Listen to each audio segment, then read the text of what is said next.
கலாத்தியருக்கு எழுதும்போது பவுல் என்ன செய்கிறாரு? உங்க வீட்டுக்கு வந்து எவனாவது நான் அறிவிக்காத சுவிசேஷத்தை அறிவிச்சார், நான் சொல்லாத ஆவியை குறித்து உங்களுக்கு பிரசங்கித்தார், நீங்க என்ன செய்யுங்க?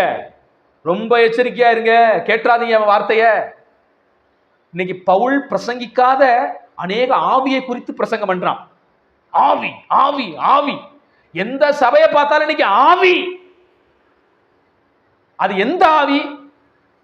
பவுல் பிரசங்கித்த ஆவியா அல்லது வேற மாதிரி ஆவியா இருக்குதாங்கிறத இன்னைக்கு சபை இனம் கண்டுகொள்ள முடியல. ஆவின்னு ஒண்ணு என்ன ஆயிடுறான்? அருள் வந்துருது அவனுக்கு. ஆவின்னு ஒண்ணு அருள் வந்துருது. அது என்ன அருள்னு நமக்கு தெரியல. ஆனா பைபிள் காண்பிக்கிற ஆவியானவர், பைபிள் காமிக்கிற ஆவியின் நிறைவு என்பது வேற. நான் உங்களுக்கு பல டைம் அதை எடுத்துட்டேன். இன்னைக்கு தவறான ஒரு ஆவியை ப்ரொஜெக்ட் பண்றான், தவறான ஒரு ஆவியை ஜனங்களுக்குள்ள புகுத்துறான், சபைக்குள்ள புகுத்துறான். அந்த ஆவி பிடிச்சி என்ன செய்யறாங்க? சபையில விசுவாச மக்கள் ஒரு 10 நிமிஷம் அப்படியே உருண்டு எந்திரிச்சிட்டு அப்படியே திருப்தியாக போயிடுறாங்க. ஆனா வாழ்க்கையில எந்த ஒரு மாற்றமும் இல்லை.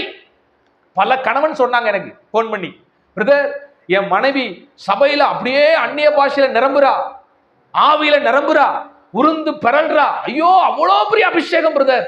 ஆனா வீட்டுக்கு வந்தவன அவன் நடவடிக்கை அந்த ஆவிக்குரிய அடிப்படையில இல்ல பிரதர். இல்ல, என்னன்னு தெரியல பிரதர். அது பல கணவன்மாருடைய புலம்பல் இதுவாக இருக்கிறது. ஏன்னா நிறைய சபைகள்ல கணவனுக்கு என்ன வர்றதில்ல, அந்த ஆவி வர்றதில்லை. அது வந்து பைபிள் சொல்ற ஆவி இல்ல. பைபிள் சொல்ற ஆவி வேற. அந்த ஆவி எப்படிப்பட்ட ஆவி? ஆவியானவருக்குள் உங்களுக்குள் வரும்போது நீங்கள் பலனடைந்து நீங்கள் எல்லா இடங்களிலும் சாட்சிகளாய் வாழ்வீர்கள். அதுதான் ஆவி, ஆவியானவர். பைபிள் சொல்ற பரிசுத்த ஆவியானவர்.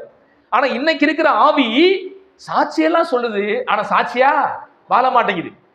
உருண்டெல்லாம் பெறலுது, ஆனா வாழ்க்கையில என்ன இல்ல? தேவன் உள்ளே இருக்கிறார் என்ற அடையாளம் அந்த ஆவிக்கு இல்ல. ஆவியில கத்துது, கூப்பாடு போடுது, அப்படியே அமானுஷ்யமாக பேசுகிறது. ஆனா வாழ்க்கையில எந்த ஒரு திறனும் இல்லாத ஆவியாக இன்றைய சபைகளில் உலாத்துகிற ஆவி இருக்குது. அதான் அந்த ஆவியை குறித்து நம்ம என்ன செய்யணும்? எல்லா ஆவிகளையும் நம்பிடக்கூடாது. பல பாசுகள் பொல்லாத ஆவியை போட்டுட்டு இருக்கிறான் இன்னைக்கு சபையில. அவன் போடுற ஆவியெல்லாம் பரிசுத்த ஆவி இல்ல. எதையாவது ஒரு ஆவி என்ன செஞ்சிடறான்? அதனால சொல்லுவேன், எந்த ஊழியக்காரன் தலையை கொடுத்துறாதீங்க.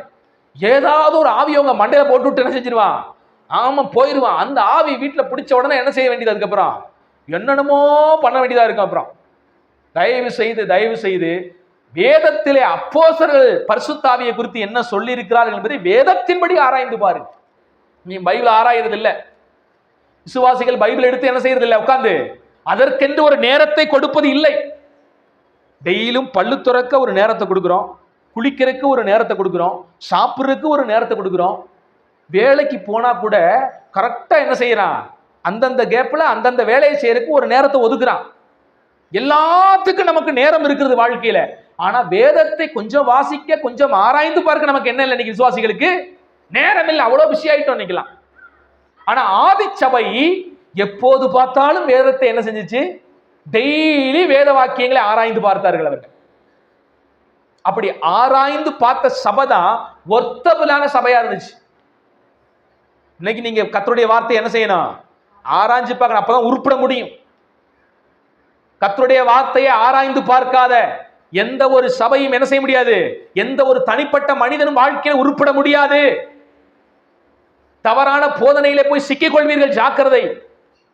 அலசடிப்பட்ட வாழ்க்கைக்குள்ள போயிருவீங்க. அதனாலதான் பவுல் கண்டிக்கும் போது இப்படி கண்டிப்பார். பலவிதமான போதனைகளை கேட்டு காற்றினால் அடியுண்டோடுகிற கடல் அலையை போல, பதரை போல நீங்க என்ன செய்யாதீங்க, இருக்காது. எல்லா போதனையும் கேட்கிறப்பா அந்த போதனை எல்லாம் சரியான போதனையான்னு கொஞ்சம் ஆராய்ஞ்சு பாக்குறியா? பைபிள் வசனத்தைப்படி ஒத்து பாக்குறாயா? ஒரு தங்கத்தை வாங்கின உடனே என்ன செய்யறோம்? உரசி பார்க்கிறோம், ஒத்து பார்க்கிறோம்.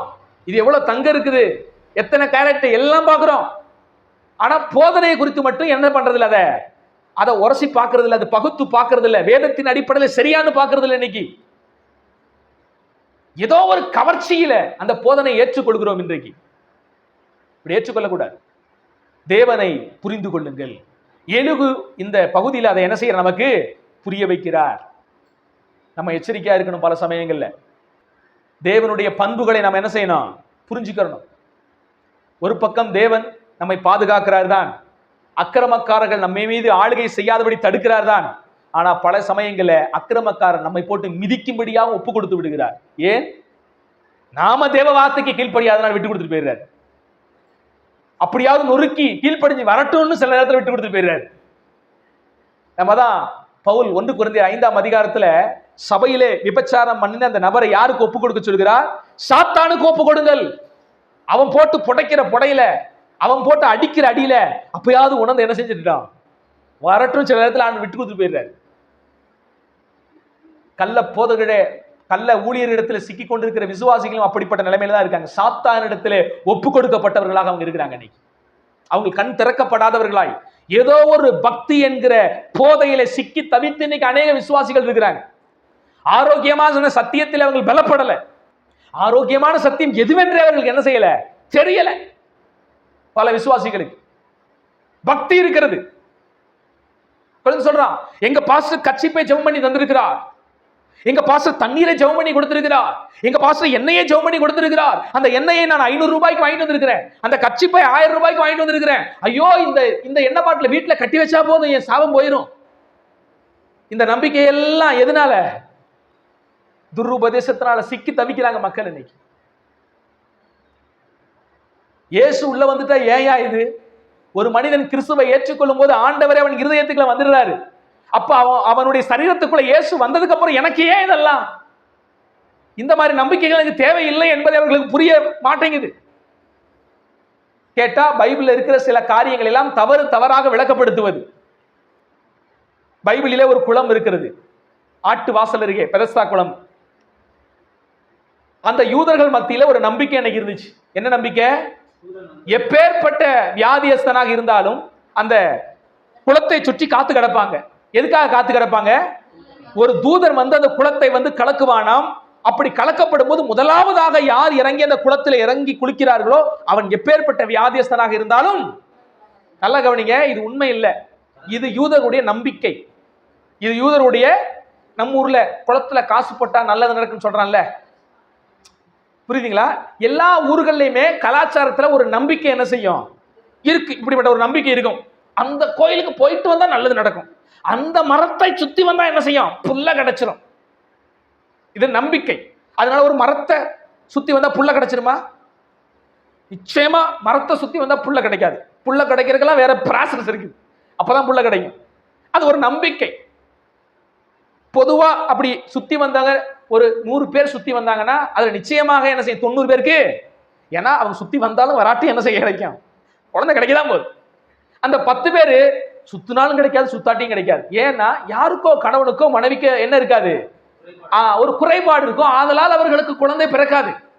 சிலருக்கு காலப்போக்கில் அந்த குறைபாடு சரியாயி லேட்டா குழந்தை பிறக்கும். சிலருக்கு சகோதரர் கிதியோன் கூட 15 வருஷம் கழிச்சு என்ன செஞ்சிருக்காரு, ஏதோ ஒரு குறைபாடு இருந்திருக்குது, கரு தங்கல. ஆனா 15 வருடத்திற்கு கழிச்சு அந்த குறைபாடு அவங்க சரீரத்திலே நீங்கி 15 வருடம் கழிச்சு கிதியோன் பிறக்கும்படி கர்த்தர் என்ன செஞ்சிருக்கிறாரு, இரக்கம் பாராட்டியிருக்கார். கர்த்தருக்கு ஸ்தோத்திரம். ஆனா ஒருவேளை இவங்க 15 வருஷமா போய் ஒரு மரத்தை சுத்திட்டு இருந்தாலும் அந்த மரத்தை 1வது 2வது 3வது 4வது 10 வருஷம் சுத்தினாலும் என்ன நடக்காது, அற்புதங்கள் நடக்காது. ஆனா அது ஒரு நம்பிக்கை. 100 பேர் சுத்தினா 90 பேருக்கு யதார்த்தமாக என்ன செய்யும், குழந்தை பிறக்கும். அப்ப 90 பேர் என்ன நினைச்சுவாங்கன்னா, இந்த மரத்தை சுத்தினால்தான் எனக்கு என்ன செஞ்சிருக்கு. அந்த மாதிரி அன்னைக்கு அந்த நாட்டுல அந்த குளத்துல போய் முங்குனா தேவதூதன் கலக்குவான், அப்ப ஏதோ கலங்குற மாதிரி ஒரு இது தோணும். அப்படி போய் முன்னால நம்ம உட்கார்ந்து குளிச்சிட்டோம்னா எப்பேற்பட்ட வியாதி நீங்கிரும் அப்படின்னு நினைச்சு அவங்க நினைச்சுக்கிட்டு இருந்தாங்க. அது ஒரு நம்பிக்கை. அந்த மாதிரி சிஸ்டம் எல்லாம் ஆண்டவர் என்ன செய்ய மாட்டாரு, ஆமா செய்ய மாட்டார். அப்ப ஒருத்தன் என்ன வியாதி, அவனுக்கு இருந்த வியாதி என்னது, முடக்குவாதம், காலுகையெல்லாம் திமிர்வாதம் என்று சொல்லுவார்கள். அப்படி முடங்கி போய் அவனால எதிர்த்து போக முடியுமா?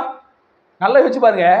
அவன் 1000 வருஷம் உயிரோடு இருந்து அந்த குளத்து பக்கத்தை உட்கார்ந்து இருந்தாலும் அவனுக்கு என்ன கிடைக்காது, சுகா.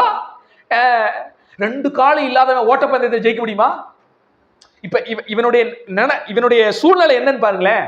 ஒரு ஓட்டப்பந்தயத்துல ஒரு 1 கிலோமீட்டர் ஓடுனா பரிசு எல்லாரும் இருக்கிறாங்க. அதுல 2 காலும் இல்லாத ஊனனை கொண்டு போய் நிப்பாட்டி வச்சா அவன் என்னைக்காவது ஜெயிக்க முடியுமா? வாழ்க்கையில அவன் கோடி வருஷம் உயிரோடு வாழ்ந்தாலும் என்ன செய்ய முடியாது. இவனே திமிர்வாதக்காரன், கையை காலை எல்லாம் இழுத்துக்கிட்டு கிடக்குறான். எப்படி அவன் போய் குளத்துல இறங்கி சுகத்தை பெற முடியும்? முதலாவது ஃபர்ஸ்ட் போனவன் தான் சுகமா. அப்ப வாழ்க்கை எப்பவுமே முடியாது, அந்த சூழ்நிலையில் இருக்கிறான். ஏதோ ஒருவேளை அது உண்மையாவே இருந்து ஒரு தூதன் வந்து கலக்கிட்டு போயிட்டான்னு வச்சுங்களேன், 1000 டைம் வந்து அவன் கலக்கினாலும் இவனுக்கு முன்னால ஓடிடுவான் ஒருத்தன். அப்படி ஒரு கொடுமையான சூழ்நிலையில அந்த திமிர்வாதக்காரன் கிடக்கிறான். அப்ப இயேசு அங்கே தேடி வருகிறார். குளத்துல இறங்கினதுனால அவனுக்கு மீட்பு இல்லை. இயேசுவே அவன் என்ன செய்யறாரு, ஒரு வார்த்தை சொல்றாரு, அவன் சுகமாகிறான். அப்ப அப்பேற்பட்ட இயேசு என் வாழ்க்கையில் இருக்கும்போது நான் குளத்துல போய் முங்கிதான் சுகமாகும். ஐயா இந்த என்ன தடவுனாத்தான் எனக்கு சுகமாகும், ஐயா இந்த கச்சிப்பை தூக்கி என் தலையில வச்சாதான் சுகமாகும், அல்லது இந்த இடத்துக்கு போய் இந்த ஜெபக்கூடுகையிலே கலந்து கொண்டாதான் எனக்கு சுகமாகும் அப்படின்னு நினைக்கிறது எவ்வளவு பெரிய முட்டாள்தனம். அது ஆண்டவரை அசிங்கப்படுத்துற ஒரு செயல். எனக்குள்ள இயேசு வந்து விட்டார் என்னை விசுவாசிக்கும் போது அப்படின்னு நினைக்கிறவங்க எப்படி அந்த மாதிரி நம்பிக்கைகளுக்குள்ள போறாங்கன்னு தெரியல. அவங்களுக்கு எவ்வளவு சொன்னாலும் என்ன செய்ய மாட்டேங்குது, புரிய மாட்டேங்குது. மீண்டும் சொல்கிறேன், நம்முடைய தேவனை நீங்கள் என்ன செய்யுங்கள், அறிந்து கொள்ளுங்கள். தேவன் எப்படியெல்லாம் செயல்படுகிறார் என்கிற விந்தையையும் நீங்கள் என்ன செய்யணும், புரிந்து கொள்ள வேண்டும்.